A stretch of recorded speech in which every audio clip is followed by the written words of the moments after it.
Game changer నుంచి ఇప్పటిదాకా 4 పాటలు రిలీజ్ అయినా కూడా అభిమానులు హ్యాపీనే కానీ ఇంకేదో మిస్ అయిందన్నటువంటి ఫీలింగ్ వాళ్ళల్లో కొంత ఉంది. సాంగ్స్ విపరీతంగా వైరల్ అవుతున్నా కూడా శంకర్ గారి గ్రాండియర్ సాంగ్స్లో ఉన్నా, రామ్ చరణ్ గారి అద్భుతమైన స్టెప్పులు ఉన్నా కూడా ఇంకేదో కావాలి అని ఫ్యాన్స్ కోరుకుంటున్నారు. తమన్ పనితనం మీద అనుమానం లేదు కానీ పోటీలో ఉన్నటువంటి సంక్రాంతికి వస్తున్న మూవీ ఆల్బం దూసుకుపోవడం దగ్గర అసలు తంట వచ్చిపడింది. గోదావరి గట్టు సాంగ్ అయితే మామూలుగా వైరల్ కాలేదు. రీల్స్లో ఓరెత్తిపోతుంది ఈ సాంగ్. అయితే అసలు తమన్ సత్తా మాత్రం వేలాది మంది ఫ్యాన్స్ సమక్షంలో నిన్న ప్రీ రిలీజ్ ఈవెంట్లో బయటపడింది.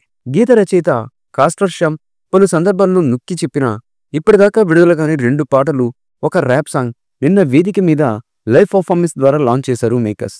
దీనికదే క్రేజీగా ఉండడంతో వీలైనంత త్వరగా లిరికల్ వీడియోలు వదలమని ఫ్యాన్స్ అయితే డిమాండ్ చేస్తున్నారు.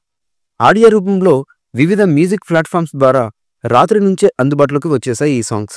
ముఖ్యంగా కొండదేవరకు తమనిచ్చినటువంటి బీట్స్, తప్పెట గూళ్ళు వాయించుకునే సంప్రదాయ నృత్యకారుల శైలికి అనుగుణంగా చేసినటువంటి కంపోజింగ్ ఓ రేంజ్లో హై ఇచ్చేలా సాగింది. ఫ్లాష్ బ్యాక్లో వచ్చే ముఖ్యమైన పాట ఇది. దీనికన్నా ఎక్కువగా హై ఎమోషన్లో సాగే అరుగు మీద పాట బరువైన భావోద్వేగాలను గాయని రోషిని ద్వారా కనెక్ట్ చేస్తుంది. కొండదేవర ఊపిస్తే నా దొర అంటూ సాగే ఈ రెండో సాంగ్ తక్కువ వాయిద్యాలతో సున్నితంగా సాగింది. రోల్స్ రీడర్ రాసినటువంటి కోప్ ర్యాప్ దర్శకుడు శంకర్ వింటేజ్ మార్క్ ప్రేమికుడిని గుర్తు చేసింది. లెంగ్త్ చిన్నదే అయినప్పటికీ మంచి గిక్కిచ్చేలా ఉంది.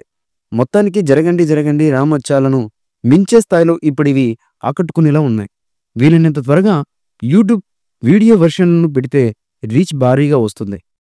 ఈ మూవీపై మీ అభిప్రాయాన్ని కమెంట్ బుక్లో తెలియచేయండి. ఈ వీడియో మీకు నచ్చితే లైక్ చేయండి, షేర్ చేయండి, కమెంట్ చేయండి.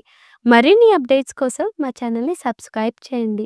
అలాగే పక్కనే ఉన్న గంట సింబల్ని గట్టిగా కొట్టండి.